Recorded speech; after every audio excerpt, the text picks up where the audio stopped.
Well, greetings, my teenth of YouTube followers.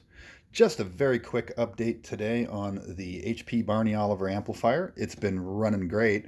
That last bit of repair we did to it seemed to have fixed all of the problems once and for all.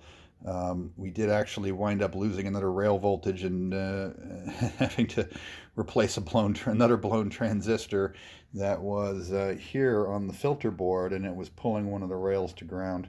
Luckily, the rail was high impedance enough that it, didn't burn anything else out upstream. But there you go. Anyway, if you watched that whole series, you'll recall that one of the things I never did was I never replaced the main filter caps. Number one, because they tested perfectly. But just because I replaced every other cap, I wanted to go ahead and replace those eventually, but I couldn't find them. I couldn't find them in the right capacity. I couldn't find them in the right physical dimensions. And so I just wanted to share an update of what I found that I believe is going to work great. This is the original 36D series, 15,000 microfarad at 50 volts. This is the replacement that I am putting in there now, which is also a Sprague. It is the 36DX series, and is 17,000 microfarads at 75 volts. This is the closest I could find to the original value and voltage at these dimensions with this terminal spacing, yada, yada, yada. And 17,000 is close enough to 15,000 to where I am not too worried about stressing out the power transformer or the bridge rectifier. One of the things you have to be careful about when you select new caps for your whatever you're recapping, whether it's a Barney Oliver or anything else, is if your amp does not have a soft start, if this amp does not have a soft start circuit, and this one does not, and it has nothing to limit the inrush other than just the impedance of the bridge rectifier and the transformer, you can blow things up by putting a significantly larger capacitor in there. You can wind up toasting that bridge rectifier out. And if you toast the bridge rectifier out, you might wind up toasting out the power transformer too, just depending on how wisely chosen the fusing point was on your rig. But, bottom line is, be careful with that. If you have a soft start circuit, it's generally safe to put as big a cap in there really as you want.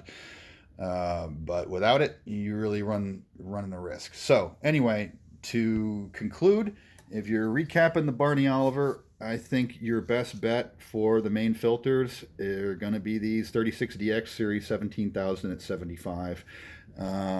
They are identical in physical dimensions and are the closest thing to the original. And I think they're going to work great. There you go. Oh, one interesting thing is that the old cap is significantly heavier than the new one, like noticeably, like 3 or 4 ounces heavier. This feels like a full beer, and this one feels like about a 2/3 beer. You know what I mean? Anyway, one last pro tip: when you're working with these, and you gotta loosen these screws from the bottom, they tend to want to bind and chafe against the circuit board because the cap never seems to be perfectly centered. But what you want to do is you want to loosen these 3 clamp screws from the top side. Just back them off a turn or two.